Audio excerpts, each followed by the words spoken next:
L'homme est né pour le bonheur et pour la liberté. Et partout, il est esclave et malheureux. La société a pour but la conservation de ses droits et la perfection de son être. Et partout, la société le dégrade et l'opprime. Le temps est arrivé de le rappeler à ses véritables destinées. Le progrès de la raison humaine a préparé cette grande révolution, et c'est à vous qu'est spécialement imposé le devoir de l'accélérer. Pour remplir votre mission, il faut faire précisément tout le contraire de ce qui a existé avant vous. Jusqu'ici, l'art de gouverner n'a été que l'art de dépouiller et d'asservir le grand nombre au profit du petit nombre. Et la législation le moyen de réduire ces attentats en système. Les rois et les aristocrates ont très bien fait leur métier. C'est à vous, maintenant, de faire le vôtre, c'est-à-dire de rendre les hommes heureux et libres par les lois. Donner au gouvernement la force nécessaire pour que les citoyens respectent toujours les droits des citoyens et faire en sorte que le gouvernement ne puisse jamais les violer lui-même, voilà, à mon avis, le double problème que le législateur doit chercher à résoudre. Le premier me paraît très facile. Quant au second, on serait tenté de le regarder comme insoluble. Si l'on ne consultait que les événements passés et présents sans remonter à leur cause. Parcourez l'histoire et vous verrez partout les magistrats opprimer les citoyens et le gouvernement dévorer la souveraineté. Les tyrans parlent de sédition, le peuple se plaint de la tyrannie. Quand le peuple ose se plaindre, ce qui arrive lorsque l'excès de l'oppression lui rend son énergie et son indépendance, plût à Dieu qu'il pût les conserver toujours. Mais le règne du peuple est d'un jour, celui des tyrans embrase la durée des siècles. J'ai beaucoup entendu parler d'anarchie depuis la révolution du 14 juillet 1789 et surtout depuis la révolution du 10 août 1792. Mais j'affirme que ce n'est point l'anarchie qui est la maladie des corps politiques, mais le despotisme et l'aristocratie. Je trouve, quoi qu'il en ait été dit, que ce n'est qu'à compter de cette époque tant calomniée que nous avons eu un commencement de loi et de gouvernement malgré les troubles, qui ne sont autre chose que les dernières convulsions de la royauté expirante et la lutte d'un gouvernement infidèle envers l'égalité. L'anarchie a régné en France depuis Clovis jusqu'au dernier des Capets. Qu'est-ce que l'anarchie, si ce n'est la tyrannie qui fait descendre du trône la nature et la loi pour y placer des hommes? Jamais les maux de la société ne viennent du peuple, mais du gouvernement. Comment ne serait-il pas ainsi? L'intérêt du peuple, c'est le bien public. L'intérêt de l'homme en place est un intérêt privé. Pour être bon, le peuple n'a besoin que de se préférer lui-même à ce qui n'est pas lui. Pour être bon, il faut que le magistrat s'immole lui-même au peuple.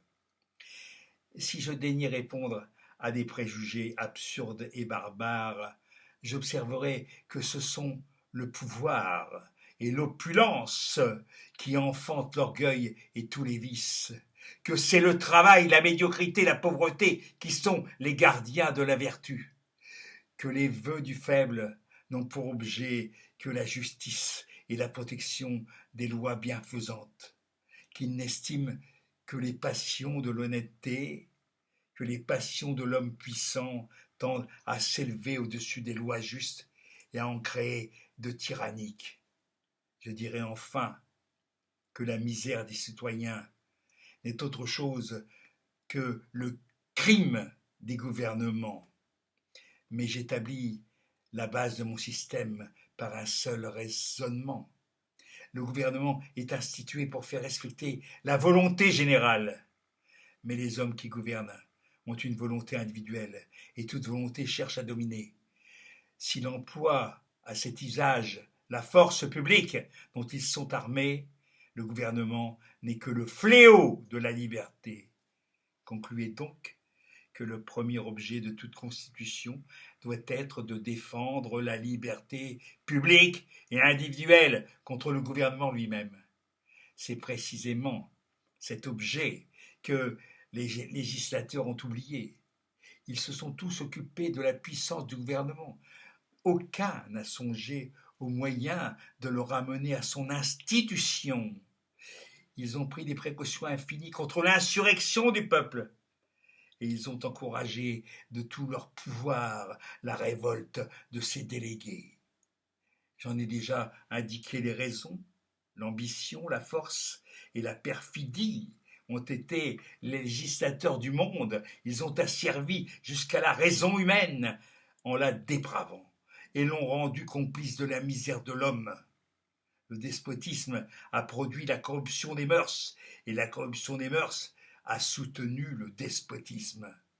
Dans cet état de choses, c'est à qui vendra son âme au plus fort pour légitimer l'injustice et diviniser la tyrannie.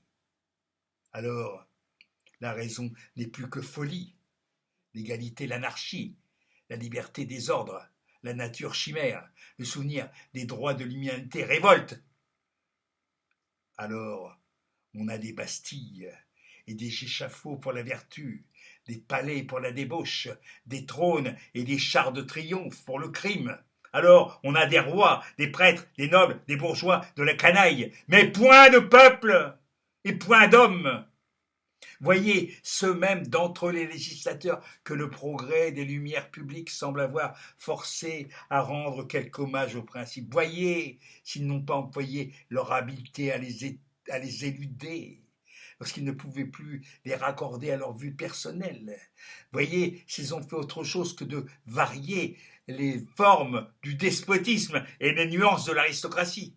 Ils ont fastueusement proclamé la souveraineté du peuple et ils l'ont enchaîné. Tout en reconnaissant que les magistrats sont ses mandataires, ils les ont traités comme ses dominateurs et comme ses idoles.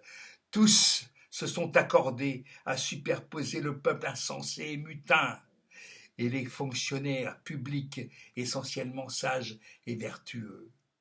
Sans chercher des exemples, chez les nations étrangères, nous pourrions en trouver de bien frappants au sein de notre révolution, dans la conduite même des législatures qui nous ont précédés.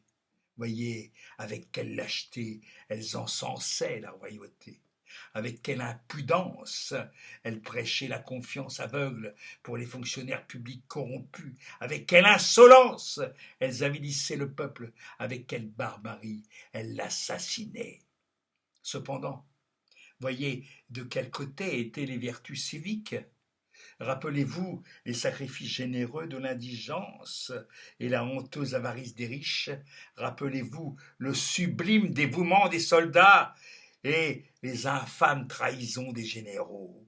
Le courage invincible, la patience magnanime du peuple et le lâche égoïsme, la perfidie odieuse de ses mandataires.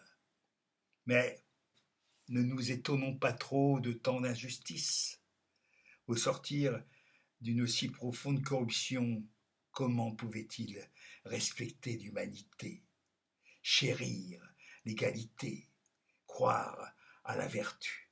Nous, malheureux, nous élevons le temple de la liberté avec des mains encore flétries des fers de la servitude. Qu'était notre ancienne éducation, sinon une leçon continuelle d'égoïsme et de sotte vanité? Qu'étaient nos usages et nos prétendues lois, sinon le code de l'impertinence et de la bassesse? où le mépris des hommes était soumis à une espèce de tarif et gradué selon des règles aussi bizarres que multipliées. Mépriser et être méprisé, ramper pour dominer, esclaves et tyrans tour à tour, tantôt à genoux devant un maître, tantôt foulant aux pieds le peuple.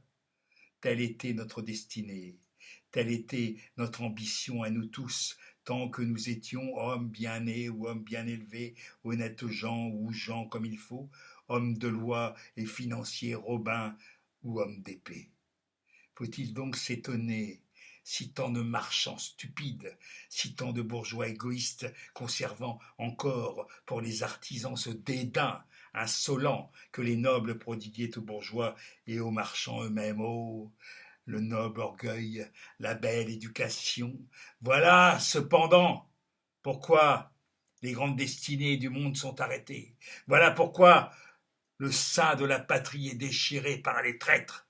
Voilà pourquoi les satellites féroces des despotes de l'Europe ont ravagé nos moissons, incendié nos cités, massacré nos femmes et nos enfants. Le sang de 3100 Français, de 300 000 Français a déjà coulé.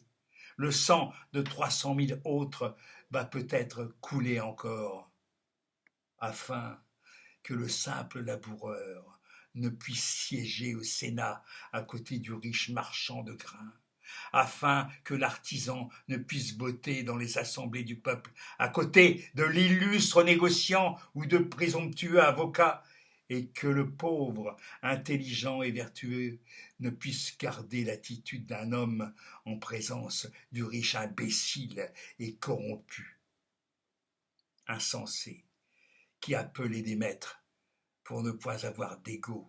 Croyez-vous donc que les tyrans adopteront tous les calculs de votre triste vanité et de votre lâche cupidité? Croyez-vous que le peuple qui a conquis la liberté, qui versait son sang pour la patrie, quand vous dormiez dans la mollesse ou que vous conspiriez dans les ténèbres, se laissera enchaîner, affamé, égorger par vous? Non. Si vous ne respectez ni l'humanité, ni la justice, ni l'honneur, conservez au moins quelques soins de vos trésors, qui n'ont pas d'autre ennemi que l'excès de la misère publique, que vous aggravez avec tant d'imprudence. Mais quel motif peut toucher des esclaves orgueilleux? La voix de la vérité qui tonne dans les cœurs corrompus ressemble aux sons qui retentissent dans les tombeaux et qui ne réveillent point les cadavres. Vous donc, à qui la liberté, à qui la patrie est chère, chargez-vous seul du soin de la sauver, et puisque le moment où l'intérêt pressant de la défense semble exiger toute votre attention est celui où l'on ne peut éviter élever précipitamment l'édifice de la constitution d'un grand peuple, fondé là au moins sur la base éternelle de la vérité. Posez d'abord cette maxime incontestable que le peuple est bon et que ses délégués sont corruptibles, que c'est dans la vertu et dans la souveraineté du peuple qu'il faut chercher un préservatif contre les vices et le despotisme du gouvernement. Il est un moyen général et non moins salutaire de diminuer la puissance des gouvernements au profit de la liberté et du bonheur des peuples. Il consiste dans l'application de cette maxime énoncée dans la Déclaration des droits que je vous ai proposée. La loi ne peut défendre que ce qui est nuisible à la société. Elle ne peut ordonner que ce qui lui est utile. Fuyez la manie ancienne des gouvernements de vouloir trop gouverner. Laissez aux individus, laissez aux familles le droit de faire ce qui ne nuit point à autrui. Laissez aux communes le pouvoir de régler elles-mêmes leurs propres affaires en tout ce qui ne tient pas essentiellement à l'administration générale de la République. En un mot, rendez à la liberté individuelle tout ce qui n'appartient pas naturellement à l'autorité publique, et vous aurez laissé d'autant moins de prise à l'ambition et à l'arbitraire. Robespierre, 14 mai 1793.